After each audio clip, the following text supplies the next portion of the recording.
Si la loi Macron fait plaisir, c'est à droite. À droite et dans le patronat.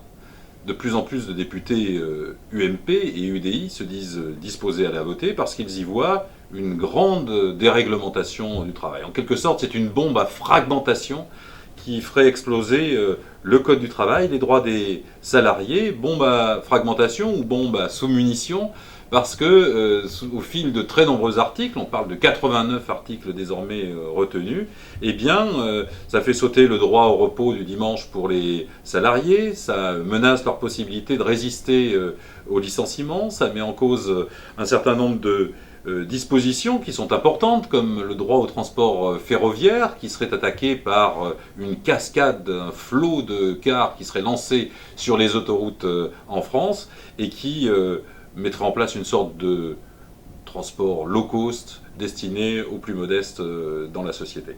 Alors, au fil de cette liste des articles de la loi, on retrouve l'essentiel des revendications du MEDEF. Le MEDEF en réclame certes toujours plus, mais il est déjà très satisfait de ce qui lui est proposé.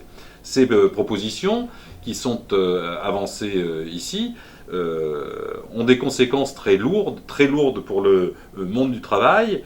Et si les ministres se succèdent aujourd'hui pour le justifier au nom de la création d'emplois et au nom de la liberté des salariés, il suffit d'y réfléchir un peu pour voir que ça ne tient pas. Le droit à travailler le dimanche, eh bien, il faut demander aux salariés des grands magasins qui ont le choix entre travailler le dimanche et la porte. Il faut en parler aux salariés des petits magasins ou des petites structures qui sont ouvertes le dimanche et qui n'ont de possibilité d'avoir cet emploi qu'à la condition de se plier à des horaires de plus en plus déréglementés. Les créations d'emplois, personne n'y croit.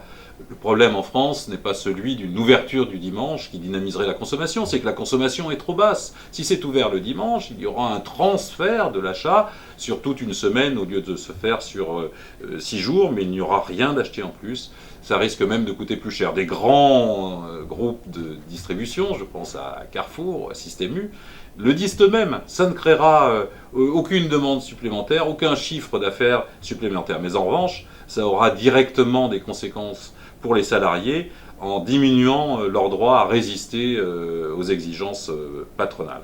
En fait, ceux qui contestent aujourd'hui la loi Macron, le travail du dimanche, eh bien ce sont les salariés, ce sont les députés de gauche, les députés les plus à gauche, et on voit bien qu'au sein même du groupe socialiste à l'Assemblée nationale, cette affaire fait débat. Mais il est très important aujourd'hui d'interrompre cette sorte de tsunami libéral qui s'est emparé de la politique gouvernementale, qui a des conséquences néfastes pour l'économie, pour l'emploi. On voit le nombre des chômeurs exploser, et qui a aussi des conséquences potentiellement graves pour la vie de chacun, pour son droit au repos le dimanche, pour son droit aussi à se défendre quand il est menacé de licenciement.